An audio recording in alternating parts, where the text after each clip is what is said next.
I'm playing Horus Heresy again with Winter's SEO tomorrow, and it's always a joy to play and tons of fun.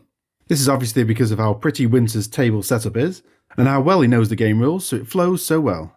So what is it about Horus Heresy that makes it so fun, and what are the pros and cons of 30k versus 40k? And the big question, which is better? Can we really answer this in 5 minutes? Both games are strategic and tactical, and the basics of missions can be interchanged between them both really. Heresy tries for a more narrative feel, but there's nothing inherently different that you can't do in both. The main difference tactically is that in Horus Heresy, only certain units are able to score objectives. So you have to nurse and protect them, so that gives an added bit of tactical play without the admin.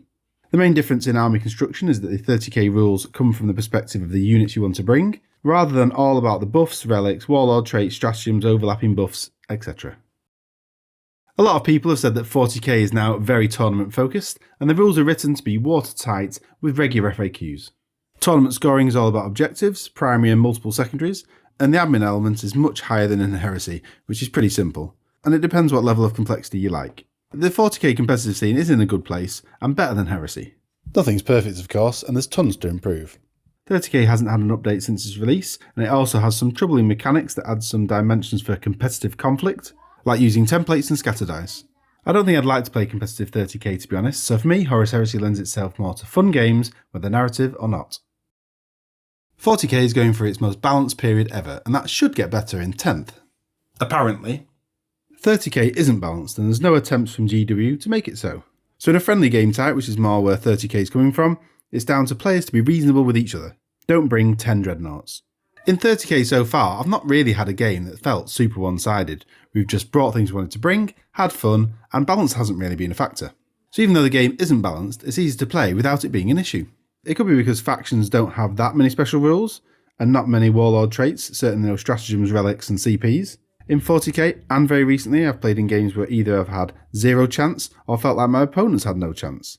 And that's not great. 40k is most balanced, but because of the diverse number of factions, units and abilities, then it's easy to get matchups that are very one-sided.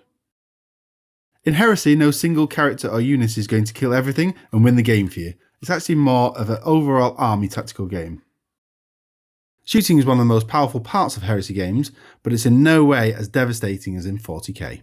It is quite usual to lose a game based on first turn alpha strike in 40k, and that just doesn't happen in Heresy.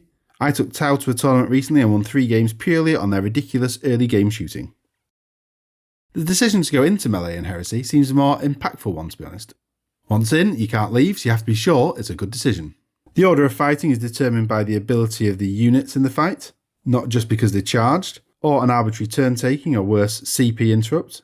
There's nothing worse in 40k than a well-planned fight phase with loads of charges, and then you find that your opponent interrupts you and kills one of your models in your turn. In Heresy, you know who will fight first by the units, so you go in with your eyes open. Even better, if you have the same initiative, you both fight at the same time. Now that makes lots of sense. And the fight can end with both sides losing. Another cool feature is how your hit roll depends on your relative skill. Again, that makes sense. So no matter how skillful you are, if you go into melee against an even better opponent, then it's harder to hit them. Everything blows up, but it's actually a fun aspect of Heresy that creates epic moments. You know it'll happen, and it's not a feels bad when it does. And everything still gets to save against it anyway. You can't wound things with low strength weapons. This is nice and feels more realistic. You have to bring the weapons to deal with your opponent. So which is best? For me, it's 40k.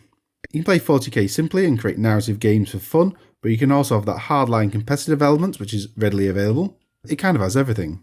The diversity in 40k is much better, so many more factions, so many more units. It'll never get boring for me. Heresy is too marine heavy. More people play 40k, so it's easy to get games if you've got no one readily available. I think that's super important. Yes, 40k 9th edition is complex, but let's be honest, so is Horus Heresy when you're starting out. That complexity is only truly important in competitive settings. The fact that you can start playing by just using datasheets in a book is cool. Heresy doesn't have that as things are spread out everywhere. So for me, 40k is better, but now the big caveat. A lot of game mechanics are better in Heresy. I've highlighted a few in this video, so hopefully 40k could adopt some of those, that would be great.